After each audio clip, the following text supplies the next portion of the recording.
நண்பர்களுக்கு வணக்கம். ஜனவரி 22ஆம் தேதி நம்ம பிரைம் மினிஸ்டர் 1 கோடி வீடுகளுக்கு சோலார் ரூஃப் டாப் ஸ்கீமை அனௌன்ஸ் பண்ணாங்க. அடுத்து பிப்ரவரி 1ஆம் தேதி பட்ஜெட் தாக்கல் செய்யும் போது நம்ம finance minister prime மினிஸ்டருடைய அனௌன்ஸ்மெண்ட்டை ஃபார்மலா Pradhan Mantri Suryoday Yojana அப்படிங்கிற ஸ்கீமோட டீட்டெயில்ஸை அனௌன்ஸ் பண்ணாங்க. இந்த 2 அனௌன்ஸ்மெண்ட்டுக்கு பிறகு இந்த ப்ராஜெக்ட் ரிலேட்டடா இருக்கிற சோலார் கம்பெனிஸோட ஸ்டாக்ஸ் எல்லாம் லைஃப் டைம் ஹையை ரீச் பண்ண ஆரம்பிச்சு. இந்த செக்டார் பூம் ஆகும் சொல்லி எனர்ஜி செக்டார்ல இந்த டிவிஷனுக்கு சோலார் டிவிஷனுக்கு அதிகமான ஃபோக்கஸ் இருக்குது. இன்னைக்கு இந்த solar roof top project related plus and மைனஸையும் சோஷியல் மீடியா அதிகமாக ப்ரொமோட் பண்ணிட்டு இருக்கிற இந்த சோலார் ஸ்டாக்ஸை ஏன் வாங்க வேண்டாம் அப்படிங்கிறதுக்கான ரீசனையும் நாம் இன்னைக்கு பார்க்கலாம். நாளுக்கு நாள் எலக்ட்ரிசிட்டியோடைய தேவை அதிகரிச்சுக்கிட்டே இருக்குது. Electric vehicles, connected devices, internet of things, இது எல்லாம் பவர் கன்சம்ஷனை அதிகப்படுத்திக்கிட்டே இருக்கு. இந்த டிமாண்டை ஃபுல்ஃபில் பண்றதுக்காக நம்ம நாட்டில் thermal, wind, solar, nuclear, hydel இப்படி எல்லா மோட்லையும் பவர் ப்ரொடியூஸ் பண்றோம். But still 70% of production thermal energy மூலமா கோல் பயன்படுத்தி தான் எலக்ட்ரிசிட்டி ப்ரொடியூஸ் ஆகுது. இந்த கோல் யூசேஜ் என்விரான்மெண்டல் பொல்யூஷனையும் கிரியேட் பண்ணுது, இந்தியாவுடைய இம்போர்ட் எக்ஸ்பென்சஸையும் இன்க்ரீஸ் பண்ணுது. வருஷத்துக்கு 4 லட்சம் டன் நிலக்கரி நம்மளுடைய தேவைக்காக நம்ம இறக்குமதி செய்யறோம். இதுக்காக அதிகமான அளவுக்கு நம்மளுடைய ஃபாரின் எக்ஸ்சேஞ்ச் வெளியில போகுது. இந்த 2ஐயும் அட்ரஸ் பண்ணோம் அப்படின்னா ரினியூபிள் எனர்ஜி தான் அப்படின்னு கவர்மெண்ட் ரினியூபிள் எனர்ஜி ப்ரொடக்ஷனுக்கு அதிகமான இம்பார்ட்டன்ஸ் கொடுத்துட்டு இருக்காங்க. 2030ல 500 ஜிகாவாட் எலக்ட்ரிசிட்டி ரினியூபிள் எனர்ஜிலேருந்து வரணும்னு சொல்லி ஒரு டார்கெட் செட் பண்ணியிருக்காங்க. இந்த 500ல 100 ஜிகாவாட் எலக்ட்ரிசிட்டி சோலார் எனர்ஜியா இருக்கணும்னு சப் டார்கெட்டையும் செட் பண்ணியிருக்காங்க. இந்த 100ல 40 ஜிகாவாட் ரூஃப் டாப்ல இருந்து ஜெனரேட் பண்ணணும்னு கவர்மெண்ட் ஒரு கிளியர் ரோட் மேப்பை கொடுத்துருக்காங்க. இப்போ ரீசெண்டாக அனௌன்ஸ் பண்ணியிருக்க இந்த ஸ்கீம்ல 1 கோடி வீடுகளுக்கு சோலார் ரூஃப் டாப் அமைக்கணும் அப்படிங்கிற ஒரு பிளானை செட் பண்ணியிருக்காங்க. ஒரு வீட்டுக்கு ஆவரேஜா 3லேருந்து 5 கிலோவாட் அப்படிங்கிற ஒரு டார்கெட்டை செட் பண்ணியிருக்காங்க. 3 கிலோவாட் அப்படிங்கிற ஒரு ஆவரேஜ்லேயே ரூஃப் டாப்ஸ்ல இருந்து 30 ஜிகாவாட் பவர் ப்ரொடியூஸ் பண்ணலாம் அப்படிங்கிறதுனால கவர்மெண்ட் இந்த ரூட்டுக்கு அதிகமான ஃபோக்கஸ் கொடுக்குறாங்க. இந்த சோலார் டிவிஷன் க்ரோ ஆகிறதுக்கு ஆப்பர்ச்சுனிட்டி அதிகமான அளவில் இருக்கு.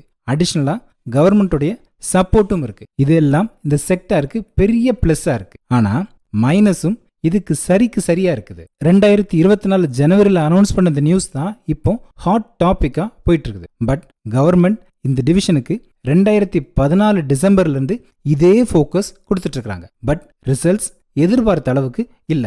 2014 இந்த ஸ்கீம் அனௌன்ஸ் பண்ணும்போது 2022ல 100 ஜிகாவாட் சோலார்ல இருந்து வரணுங்கிறத டார்கெட்டா செட் பண்ணியிருந்தாங்க. பட் மொத்தமாவே 11 ஜிகாவாட் அப்படிங்கிற அளவுக்கு தான் கவர்மெண்டால அச்சீவ் பண்ண முடிஞ்சது. இதுலயும் ரூஃப் டாப்புக்கு 40 ஜிகாவாட் அப்படிங்கறத ஒரு டார்கெட்டா செட் பண்ணியிருந்தாங்க. பட் 2.7 ஜிகாவாட் தான் 8 வருஷத்தோட கடைசியில கவர்மெண்டால அச்சீவ் பண்ண முடிஞ்சது. பிளான் பண்ணதுல 6% அப்படிங்கிற அளவுக்கு தான் இந்த ப்ராஜெக்ட் சக்சஸ் ஆச்சு. ஏன் இந்த ப்ராஜெக்ட் அதிகமான அளவில் சக்சஸ் ஆகல அப்படின்னா, ஃபர்ஸ்ட் சோலார் ரூஃப் டாப்ஸ் கம்ப்ளீட்டா செட் பண்றதுக்கு ஆவரேஜா 1.5 to 2.5 lakhs இன்வெஸ்ட் பண்ண வேண்டியிருந்துச்சு. இந்த அளவுக்கு இன்வெஸ்ட் பண்ணாதான் வருஷத்துக்கு 20,000 ரூபாயை மிச்சம் பண்ண முடியும். ஹியூஜா இன்வெஸ்ட் பண்ணி வெறும் 10% சேவ் பண்றதுக்கு யாரும் முன் வரல. ரெண்டாவது, நிறைய ஸ்டேட்ஸ் 100 யூனிட்ஸ் ஆஃப் பவரை ஃப்ரீயாவே மக்களுக்கு கொடுக்குறாங்க. இதனால அதிகமான மக்களுக்கு இந்த ப்ராஜெக்ட்டுக்கு சுவிட்ச் ஓவர் ஆகணும் அப்படிங்கிறதுக்கான அவசியமே இல்லாம இருந்துச்சு. மூணாவது, பவர் டிஸ்ட்ரிபியூஷன் கம்பெனிஸ் இந்த சோலார் ப்ராஜெக்ட் மூலமா வர்ற எக்ஸ்ட்ரா பவரை கிரிட்டுக்கு கனெக்ட் பண்ணி இதன் மூலமா ஏர்ன் பண்றதுக்கு இந்த கம்பெனிஸ் எல்லாம் அப்ரூவல் கொடுக்கல. ப்ராஜெக்டையும் அதிகமான அளவுக்கு டிலே பண்ணவும் செஞ்சாங்க. இந்த நெகட்டிவ் பப்ளிசிட்டி சோலார் மூலமா ஏர்ன் பண்ணலாம் அப்படின்னு நினைக்கிறவங்களுக்கும் நெகட்டிவாகவும் இருந்துச்சு. இதுதான் லாஸ்ட் இயர் வரைக்கும் இருக்கிற ரிப்போர்ட். பட் இது எல்லாம் இருந்தாலும் சில ஸ்டாக்ஸ் மிக மிக அதிகமான வேல்யூவேஷன்ல ட்ரேட் ஆயிட்டு இருக்கு. ஹை க்ரோத் கொடுக்கும் அப்படின்னு சொல்லி ஒரு இம்ப்ரெஷனை கிரியேட் பண்ணி ட்ரேட் ஆயிட்டு இருக்கிற இந்த ஸ்டாக்ஸ்ல எதையெல்லாம் அவாய்ட் பண்ணணும் அப்படின்னா, ஃபர்ஸ்ட் இன்சுலேஷன் எனர்ஜி. லாஸ்ட் இயர்ல 114 ரூபாயில இருந்த ஸ்டாக் இப்போ 1285 ரூபா அப்படிங்கிற பிரைஸ்ல ட்ரேட் ஆயிட்டு இருக்குது. இந்த பிரைஸ்ல இந்த கம்பெனியோட டோட்டல் மார்க்கெட் கேப் 2676 கோடி. பட் கம்பெனியுடைய டோட்டல் சேல்ஸே வருஷத்துக்கு 258 கோடி தான். இதுல இப்ப முடிஞ்சிருக்கிற ஃபர்ஸ்ட் 3 குவார்ட்டர்ஸ்ல சேர்த்து மொத்தமா 11 கோடி ரூபாய் தான் ப்ராஃபிட்டா ஏர்ன் பண்ணிருக்காங்க. வெறும் 11 கோடி ரூபாய் ப்ராஃபிட் ஏர்ன் பண்ற கம்பெனிக்கு 2600 கோடி ரூபாய் valuation. Price by earning more than 250 times அப்படிங்கிற அளவுக்கு இந்த ஸ்டாக் வேல்யூ ஆகுது. இந்த கம்பெனியை ஒரு பிஸ்னஸாக நம்ம வாங்குறோம் அப்படின்னா வருஷத்துக்கு 11 கோடி ரூபா ஏர்ன் பண்ணுற கம்பெனிக்கு 2600 கோடி ப்ரைஸ் கொடுத்தோம் அப்படின்னா நம்மளுடைய இன்வெஸ்டட் கேபிட்டலை எடுக்கிறதுக்கே 200 வருஷம் ஆகும். ஒரு பிஸ்னஸை மொத்தமாக வாங்கும்போது இந்த அளவுக்கு ஒரு வேல்யூவேஷன் கொடுக்க மாட்டோம். சேம் திங் தான் இங்கே, மொத்த பிஸ்னஸையும் வாங்கலை, அதுக்கு பதிலாக நம்ம ஒரு ஸ்டாக் வாங்குறோம். பட் கம்பெனியுடைய total valuation more than 250 times அப்படிங்கிற அளவுக்கு இருக்கு. ரொம்ப ரொம்ப அதிகமான வேல்யூவேஷனில் இந்த ஸ்டாக் ட்ரேட் ஆகிட்டு இருக்கு. ரெண்டாவது, வாரி ரினியூவபிள் டெக்னாலஜிஸ். லாஸ்ட் இயரில் 560 ரூபாய்க்கு ட்ரேட் ஆன ஸ்டாக் இப்போ 5649 ரூபா அப்படிங்கிற ப்ரைஸுக்கு ட்ரேட் ஆகிட்டு இருக்கு. கம்பெனியுடைய டோட்டல் ரெவன்யூ 341 கோடி தான், இதில் ப்ராஃபிட் 59 கோடி. இந்த ப்ராஃபிட்டுக்கு 11,700 கோடி அப்படிங்கிற டோட்டல் வேல்யூவேஷனில் இந்த ஸ்டாக் ட்ரேட் ஆகிட்டு இருக்கு. இந்த ஸ்டாக்கில் ஸ்பெக்குலேஷன் அதிகமாக இருக்கு, மார்க்கெட் மேனிப்புலேஷனும் அதிகமாக இருக்கலாம்னு சொல்லி எக்ஸ்சேஞ்சஸ் இந்த ஸ்டாக்கை அடிஷ்னல் சர்வேலன்ஸ் மெஷர் 4ல வச்சிருக்கிறாங்க. வேல்யூவேஷனும் அதிகமாக இருக்கு, அதே நேரத்தில் ஸ்பெக்குலேஷனும் நடக்கும் சொல்லி மார்க்கெட் இந்த ஸ்டாக்கை சஸ்பெக்ட் பண்ணுது. இப்போ நம்ம பார்த்துருக்க இந்த 2 ஸ்டாக்கும் சோலார் ப்ராஜெக்ட்ஸை வீடுகளில் இன்ஸ்டால் பண்ணுற இபிசி கம்பெனிஸ். இன்னோவேட்டிவ் பிஸ்னஸ் மாடல்ஸோ இல்லை யூனிக் டெக்னாலஜிஸோ இருக்கிற பிஸ்னஸ் கிடையாது, நார்மல் இன்ஸ்டலேஷன் கம்பெனிஸ் தான். இதுக்கு இந்த அளவு வேல்யூவேஷன் அப்படிங்கிறது சஸ்டைனபிள் கிடையாது. மூணாவது, சோலார் கிளாஸ் மேனுஃபேக்சர் பண்ணுற போரோசில் ரினியூவபிள்ஸ். இந்த சோலார் கிளாஸ் மேனுஃபேக்சர் பண்ணுற பிஸ்னஸில் போரோசில் ரினியூவபிள்ஸ் ஃபர்ஸ்ட் வந்துட்டதுனால ஃபர்ஸ்ட் மூவர் அட்வான்டேஜ் இந்த கம்பெனிக்கு இருக்கு. மோனோபோலி ஸ்டாக் அப்படின்னு மார்க்கெட் மிக அதிகமான வேல்யூவேஷனை இந்த ஸ்டாக்குக்கு கொடுத்துட்டு இருக்கு. பட் இந்த கம்பெனியுடைய profit year on year decline ஆகிட்டே இருக்குது. 2022 165 கோடி ரூபா ப்ராஃபிட் ஏர்ன் பண்ணியிருந்தாங்க. 2023 88 கோடி அப்படிங்கிற அளவுக்கு ப்ராஃபிட் பாதியாக சரிஞ்சது. இப்போ 2024 ஃபினான்ஷியல் இயரில் ஃபர்ஸ்ட் 3 குவார்ட்டர்ஸ்க்கும் சேர்த்து மொத்தமாக 3 கோடி ரூபா லாஸ் பண்ணவும் செஞ்சிருக்கிறாங்க. ஒரு குவார்ட்டரில் 13 கோடி ப்ராஃபிட் ஏர்ன் பண்ணியிருக்காங்க, அடுத்த குவார்ட்டரில் 5 கோடி ரூபா லாஸ் பண்ணியிருக்காங்க, அதுக்கு அடுத்த குவார்ட்டரில் 11 கோடி ரூபா லாஸ் பண்ணியிருக்காங்க. மொத்தமாக கம்பெனி ப்ராஃபிட்ல இல்லை, லாஸில் இருக்குது. பட் இப்போ இந்த கம்பெனியுடைய கரண்ட் ஷேர் பிரைஸ் 536 ரூபாயில் கம்பெனியுடைய டோட்டல் மார்க்கெட் கேப் 7000 கோடி அப்படிங்கிற அளவில் இருக்கு. 700 கோடி ரூபா ரெவன்யூ ஏர்ன் பண்ணுற கம்பெனிக்கு 7000 கோடி ரூபா மார்க்கெட் கேப் மார்க்கெட் கொடுத்துட்டு இருக்கு. நாலாவது, ஸ்டெர்லிங் அண்ட் வில்சன். லாஸ்ட் 3 இயர்ஸில் இந்த கம்பெனியுடைய நெட் லாஸ் வருஷம் இன்க்ரீஸ் ஆகிட்டே இருக்கு. கம்பெனியுடைய ரெவன்யூவும் தொடர்ந்து சரிஞ்சுக்கிட்டே இருக்கு. 2022 ரிலையன்ஸ் குரூப் இந்த கம்பெனியை டேக் ஓவர் பண்ணிட்டாங்க.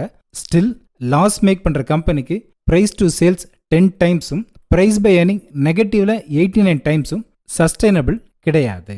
அஞ்சாவது, உர்ஜா குளோபல். சோலார் பேனல்ஸ் மட்டும் இல்லை, எலக்ட்ரிக் வெஹிக்கிள்ஸ், பேட்டரிஸ், இப்படி வேரியஸ் ப்ராடக்ட்ஸை மேனுஃபேக்சர் பண்ணுறோன்னு சொல்லி சொல்கிறாங்க. பட் மொத்தமாகவே 39 கோடி ரூபாய் தான் ரெவன்யூவாக ஏர்ன் பண்ணியிருக்காங்க. இதில் வெறும் 1.34 crores தான் கம்பெனிக்கு ப்ராஃபிட்டாக வந்து சேர்ந்துருக்கு. ஆனால் கம்பெனியுடைய டோட்டல் வேல்யூவேஷன் 1281 கோடி ரூபா அப்படிங்கிற அளவில் இருக்குது. இந்த கம்பெனியுடைய ஸ்டாக்கை எந்த ஒரு ஃபாரின் இன்ஸ்டிடியூஷனும் ஓன் பண்ணல, எந்த டொமஸ்டிக் இன்ஸ்டிடியூஷனும் ஓன் பண்ணல. ப்ரொமோட்டர்ஸே வெறும் 20% அப்படிங்கிற அளவுக்கு தான் இந்த கம்பெனியை ஸ்டாக்ஸை வச்சிருக்காங்க. ஆனால் ரீட்டைல் இன்வெஸ்டர்ஸோட ஓனர்ஷிப்பே இந்த கம்பெனியில் 70% அப்படிங்கிற அளவுக்கு இருக்குது. அடுத்து இந்த செக்டாரில் Gensol engineering, KPI green, Swelect energy systems, இந்த கம்பெனிஸோட வேல்யூவேஷனும் மிக அதிகமான அளவில் இருக்குது. சோலார் பேனல்ஸை இன்ஸ்டால் பண்ணுற பிஸ்னஸ் அப்படிங்கிறது எந்த கம்பெனி வேணாலும் பண்ணலாம். இதில் ப்ராடக்ட் டிஃபரன்ஷியேஷன் எதுவுமே பண்ண முடியாது. இங்கே டிஃபரன்ஷியேட் பண்ணுற ஒரே ஒரு ஃபேக்டர் ப்ரைஸ் தான். ப்ரைஸை குறைச்சிக்கிட்டே இருந்தால் தான் பிஸ்னஸ் இன்க்ரீஸ் ஆகும்.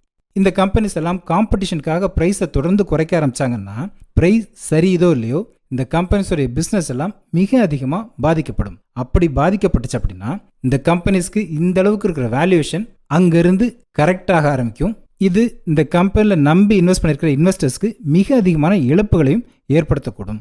கடைசியா 2006-7 இந்த புல் மார்க்கெட்டில் இன்ஃப்ரா செக்டார் தான் ஹாட் டாப்பிக்காக இருந்துச்சு. இது ரிலேட்டட் ஸ்டாக்ஸ் எல்லாம் தொடர்ந்து கண்டினியூஸாக ஏறிக்கிட்டே இருந்துச்சு. Lanco infra, GMR infra, JP associates, Unitech, IVRCL, இந்த கம்பெனிஸ் எல்லாம் அன்னைக்கு மார்க்கெட்டில் இன்வெஸ்டர்ஸாக இருந்த இன்வெஸ்டர்ஸ்க்கு ஃபேவரட் ஸ்டாக்ஸாக இருந்துச்சு. பட் 2008 மார்க்கெட் கிராஷுக்கு அப்புறம் இந்த ஸ்டாக்ஸும் பென்னி ஸ்டாக்காக மாறி மார்க்கெட்டை விட்டே வெளியில் போயிடுச்சு. இன்வெஸ்டர்ஸ்க்கு மிக அதிகமான இழப்புகளை மட்டுமே ஏற்படுத்துச்சு. அதனால ஒரு தீமை அதிகமாக பாப்புலரைஸ் பண்ணுறாங்க அப்படின்னா அந்த தீம்ல இருந்து தள்ளி நிற்கிறது போர்ட்ஃபோலியோவை ப்ரொடெக்ட் பண்ணும். இந்த வீடியோ ரிலேட்டடாகவும் இந்த கம்பெனிஸ் ரிலேட்டடாகவும் உங்களோட ஒப்பீனியனை கமெண்ட் பண்ணுங்க. தேங்க்யூ.